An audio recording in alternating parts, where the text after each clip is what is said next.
voltamos aqui com o Nitro Talk. Hoje com o time completo. Eu no ataque, cutucando a onça com o palito, o Diógenes no meio do campo, que é o lugar dos craques, e o Irapuã na defesa. Afinal, advogado é para defender. Bem, depois de uma viagem de 3 semanas a trabalho, o Diógenes, que estava na Itália e na França, está de volta.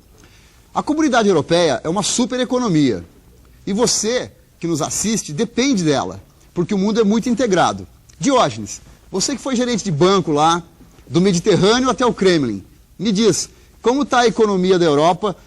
Você foi a alguma festa do Berlusconi ou não? Veja bem, Kiko, é uma custa de retalhos. A Itália, com a figura do primeiro-ministro, que mistura mulheres, com telefonemas, com decretos, com o Mila, vive como sempre aquele espírito de corrupção e evasão fiscal que faz parte da história e da tradição da Itália. E a figura do primeiro-ministro, ela é, por incrível que pareça, odiada e admirada, porque ele tem um estilo, e esse estilo, especialmente no exterior, é tido como uma marca registrada do próprio país. Então, isso aí confunde um pouco a economia, o alto débito público, o déficit, os problemas políticos com os imigrantes que têm chegado, fazem da Itália um país com problemas. Não, inclusive, na abertura eu disse o seguinte, que quem está nos assistindo agora, a economia da Europa, considerada como um bloco todo, é a maior economia do mundo, considerando o bloco como um todo. E o mundo integrado do jeito que está, a nossa vida aqui no Vale do Paraíba depende da economia da Europa ter um sucesso, enfim, estar em bom estado. E você acabou de voltar de lá, qual a impressão que você traz aí para a gente, baseado nesse ponto de que o mundo está muito integrado, a economia da Europa é o maior bloco econômico do mundo, maior do que os Estados Unidos isoladamente, maior do que o Japão, enfim, o que você quiser colocar nessa conta, e o bem-estar econômico do mundo depende da Europa estar bem. E o que a gente está sentindo essas semanas aí é que parece que está... Você achou o pessoal otimista lá ou não? Não, eles não reclamam. O problema, a Grécia, por exemplo. A Grécia está quase, como eles dizem lá, na falência. Mas acontece que os países que às vezes recorrem aos organismos financeiros internacionais têm benefícios. Isso aí, de certa forma, leva os outros a relaxarem um pouco. Se aquele país, Grécia, com dificuldades, está sendo socorrido, por que nós também vamos fazer uma pressão muito grande sobre as nossas economias, sacrificando a população, se nós podemos também recorrer aos organismos internacionais? É que o interessante é que é capaz que eles consigam socorrer uma Grécia. Agora, conseguir socorrer uma Itália, uma Espanha, é outra história. Sim, mas esse país, de uma certa forma, a Itália está quase próxima, como eles dizem lá, mas eles seguramente encontrarão uma solução, porque é a 5ª ou 6ª economia do mundo. A Rússia, por exemplo, a Rússia interferiu ficando do lado de Chipre. Chipre é um paraíso fiscal para os novos ricos da Rússia. Então, como Chipre tem sempre problemas com a própria Grécia, os russos estão fazendo uma injeção muito grande de recursos para que se mantenha o paraíso fiscal para os seus homens ricos. A Grécia responde dizendo, se Chipre tiver a presidência na alternância da comunidade europeia, nós vamos virar as costas para a Europa. Então imagine você que a Rússia, com a Grécia, com os problemas que tem, ela se arvora a dizer que nós vamos virar as costas para a comunidade europeia. E eu acho que são 2 pontos principais no caso da Grécia, né? Um é o que seria uma tragédia, ela virar as costas para a Europa, deixar de usar o euro, enfim, isso que você acabou de falar.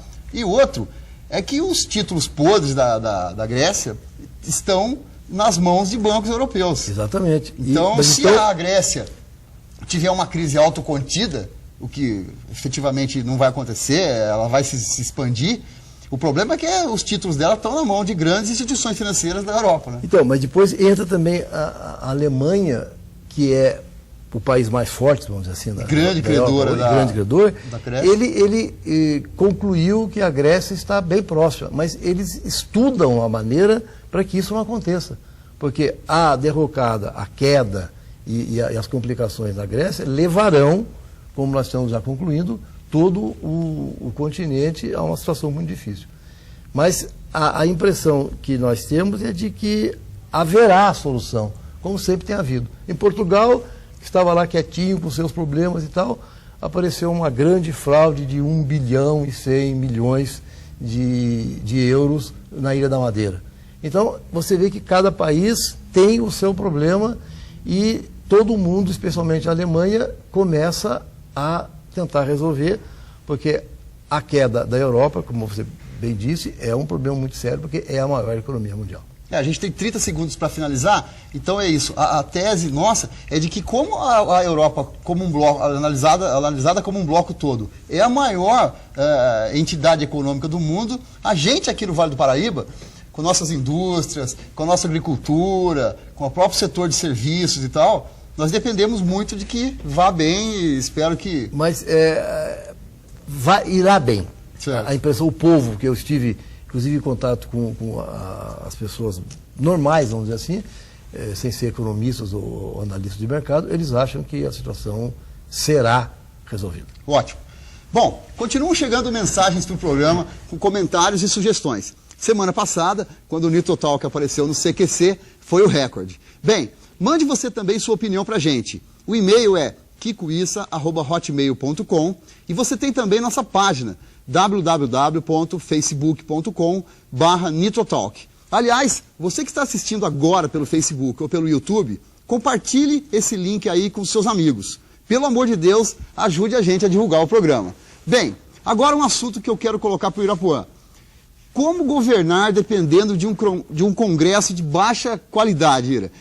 Vamos começar vendo um vídeo aí que a Mônica Iose para o CQC fez, que eu não vou dizer não. Vamos prestar atenção e daqui a pouco a gente comenta. Vamos lá, Cris.